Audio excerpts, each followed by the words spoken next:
Pinterest থেকে দেখে এই শেলফগুলো বানানো। ডিজাইনটা আমার পিন্টারেস্টে অসাধারণ লেগেছিল, আর প্রত্যেকটা কিন্তু গাছে ভরানো ছিল। আমিও তাই ভেবেছিলাম যে এটাতে আমি ইনডোর প্ল্যান্টে পুরো ভরিয়ে তুলব, কিন্তু ওই জায়গাটাতে না খুব একটা আলো বাতাস খেলে না, তাই আমি আর্টিফিশিয়াল গাছই দেবো ঠিক করেছি।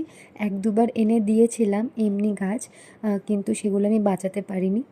যাই হোক, মানে উঁচু থেকে বারবার নামানো বা বাইরে দেওয়া এগুলো আমার সম্ভব হয়ে ওঠেনি। তো তাই জন্য আমি কিছু ইনডোর প্ল্যান্ট হিসেবে আর্টিফিশিয়াল গাছই কিনেছি, যেগুলো আমি তোমাদের সাথে শেয়ার করছি। তো প্রথম যে দুটো দেখলে সেটা আমার অ্যামাজন থেকে নেওয়া, দুটোই 500-এর কাছাকাছিই পড়েছে। কম্বো প্যাক ছিল, কোয়ালিটি অসাধারণ। এটাও আমার অ্যামাজন থেকেই নেওয়া।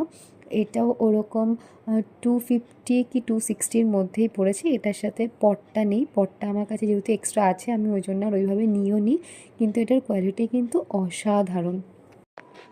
নেক্সট এটা আমি মিশো থেকে নিয়েছি, এটাও কম্বো প্যাক। এটা আমি জানি না ওই শেলফটাতে দেবো কি না, আমার খুব কিউট লেগেছে, ভালো লেগেছে, হয়তো অন্য কোথাও এটা দিয়ে দেবো, জাস্ট ওই জন্যই এটা নিয়েছি। এটাও ওই 150-র মধ্যে 149 বা এরকম কিছু পড়েছে।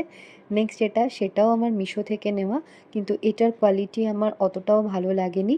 মানে এটার গাছটা তো ঠিক ছিল, কিন্তু পটগুলো একদমই ভালো ছিল না। আর যতবারই আমি দিচ্ছিলাম এটাকে, মানে এটা কিছুতেই বসছিল না, এটা বারবার পড়ে যাচ্ছিল। আর আমার সিঙ্গেল ভালোও লাগছিল না, খুব হালকা ছিল, খুব একটা হেভি ছিল না। তো আমি পরে তিনটাকে একসাথে দিয়ে আমি একটা পটেই দিয়েছি। তো তোমরা আমাকে অবশ্যই জানিও যে এগুলো তোমাদের কেমন লাগলো, আর যদি তোমাদের ভালো লাগে, কোনোটার লিঙ্ক লাগে তো আমাকে কমেন্ট করো, লিঙ্ক তোমাদের আমি দিয়ে দেবো। আর কেমন লাগলো আমার সাজানোটা সেটা কিন্তু অবশ্যই দেখে আমাকে জানিও কেমন। এই হচ্ছে আমার ফাইনাল লুক এটার। আমার তো দারুণ লেগেছে, তোমাদের কেমন লাগলো জানিও প্লিজ।